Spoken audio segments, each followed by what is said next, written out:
Today we're here with Bronwyn Campbell, who is the head of events at Yugabyte currently, and formerly head of events at Percona, and has a vast experience in not only managing and building events, but also sponsoring events and helping set up the activities for certain conferences. So, Bronwyn, we are doing an event series, and we are talking about event strategies, and I was hoping that we could just ask you a few questions. So let's get right into it. Sounds good, So, Matt. when you are evaluating which events to attend or sponsor or even speak at, what do you generally look for? So there's a couple of different things, I suppose, given the event landscape is a pretty large one. I'll talk maybe specifically around how we look at industry events and trade shows.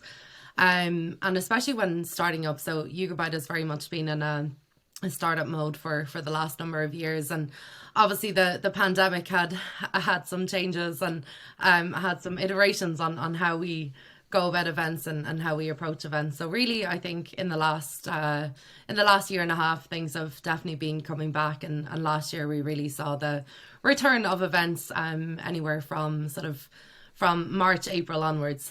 The start of the year was very quiet, and I think a lot of people were unsure.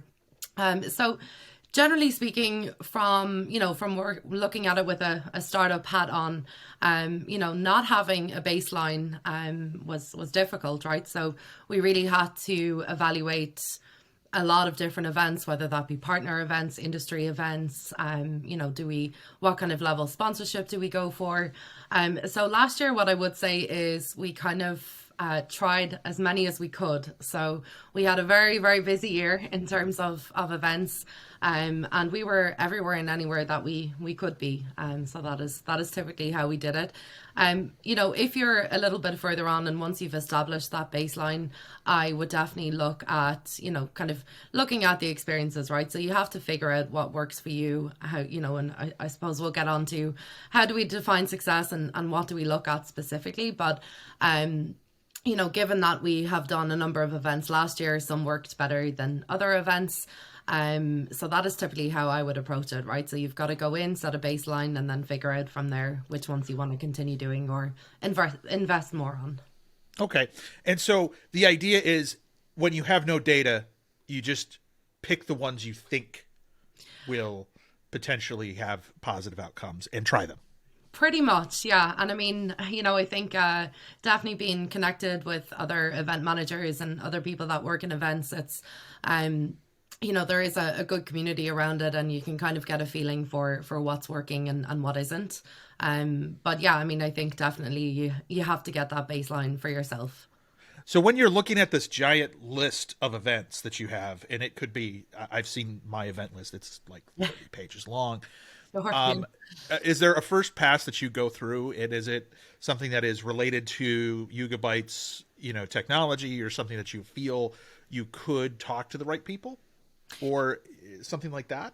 Yeah, so again, so if we're looking more at sort of industry specific or partner events, for example, so there's definitely partner events like AWS that we did a number of their summits last year, but then industry events. So last year we were at NRF, looking more at the Temenos Community Forum, some of the banking transformational summits. So, those are the kind of industry specific events that we were at. So those are definitely ones that we would look at and consider. Obviously, things like timeline, a lot of the European events tend to be in the first half of the year is what I find. And then a lot of the North American events tend to be very heavy on even in Q4. So October, November seems to be one of the busiest times for a lot of these events. So it's it's figuring out which ones we can be at, what we have the resources for, and then also what sort of investment is required in them,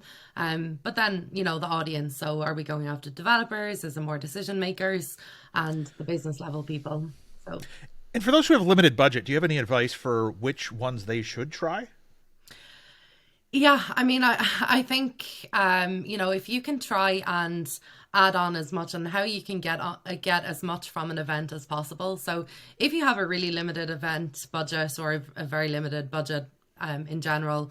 I think a good way is to see how you can get the biggest bang for your buck at these events, right? So it may not necessarily be going in all guns blazing with the biggest possible booth and flashiest booth that you can get, but perhaps you have a speaker that has been accepted onto the agenda, or you can somehow secure a speaking slot. I think that always definitely helps and would definitely have weight on our decision making process when it comes to sponsoring an event. You know, if we have sort of a speaker there that's on site, you know, the location of it, the attendees, you know, who's going to be there, and you know, are they the right people that we want to speak to? So those are definitely. But I think, you know, you can get really creative as well with a small space. So it's really sticking out, and how do you differentiate yourself from everyone else? You know, and these days you see most booths, you know, in the sort of the lower tier sponsorships are all turnkey. And how do you look different from everybody else, or how do you attract a crowd to your booth and not look the same as everybody else? Okay. And you mentioned that, you know, you've tried a lot of events. You had, you know, budget to try different things. What was your success criteria, and what did you find worked last year for you that you'll carry on this year, and maybe what didn't work? Yeah, sure. So I think, and that's a good question, right? Because I think a lot of these things are still things that we would weigh up, you know, what ultimately worked and what didn't.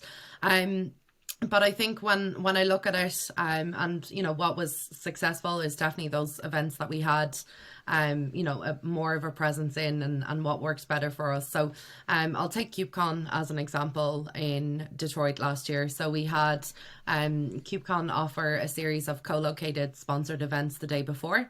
So with that, we ran our own distributed SQL Summit Day alongside KubeCon.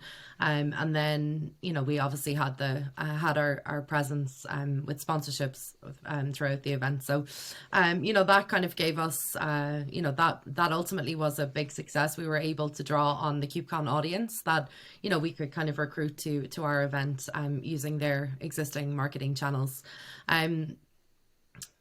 And then, sorry, Matt, I've gone blank. You can edit that bit out. What were you saying? What didn't work? So when you're talking specifically about the success criteria, and you know, you mentioned KubeCon Detroit, for instance, you said you had good outcomes. What is a good outcome for an event?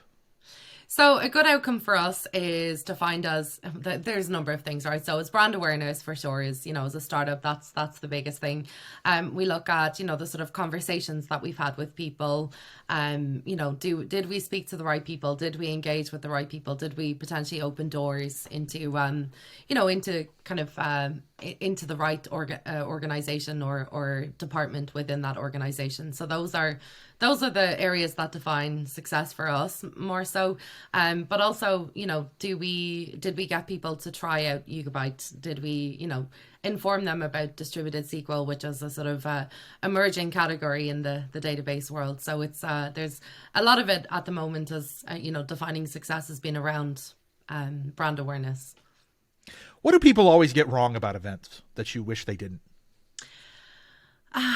That's a good question. I think when it comes to events, I think people, you know, are they would strongly go when we're looking at, you know, like what works, what didn't, is the number of people that you had conversations with, right? That is always the, you know, what is our top goal, and when it comes to how many people do we want to scan, and you know, at the booth, and that is often a metric that is looked at. But you know, you can scan all the people in the world, but really you want to make sure that you're talking and having the right conversations with the right people. So I think some of those more vanity metrics are often, you know, should be almost discounted, because I don't think it is.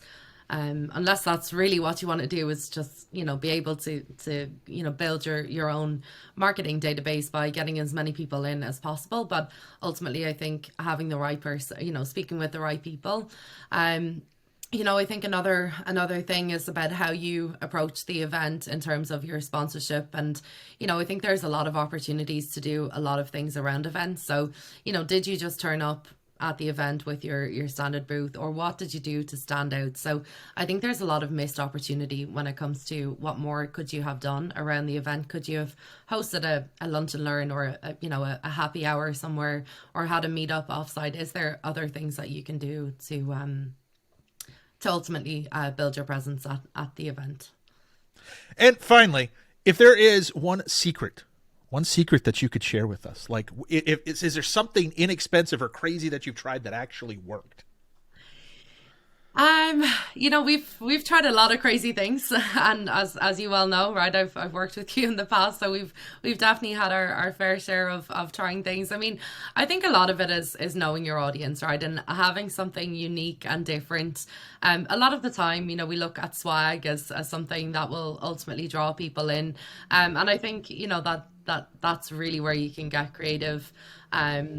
I mean, in terms of like crazy thing, I don't really have any secrets.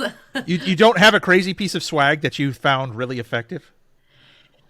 No. I mean, I think it's sometimes we do it, based on location. So, at some of our maybe summer events, we might do things like sunglasses, which are inexpensive but fun items. People always say, oh, it's great, I did forget my sunglasses, or something to that effect. So I think giveaways, people like giveaways and raffles, so Lego is always popular, especially among our audience. Yeah. And so you weren't a fan of the 24 hours of content? I mean, yeah, that was something totally different. I think we were the first to do it at the time. So, yeah, I mean, I was I a fan? Did I, have to stay up for 30 odd hours? Yes. Would I want to do it again? Probably not. But it was effective, and it set us aside from what everyone else was doing. So I guess so, yeah. All right. Well, thank you, Bronwyn, for your quick tips and advice on events. Thanks for having me, Matt. All right. Cheers.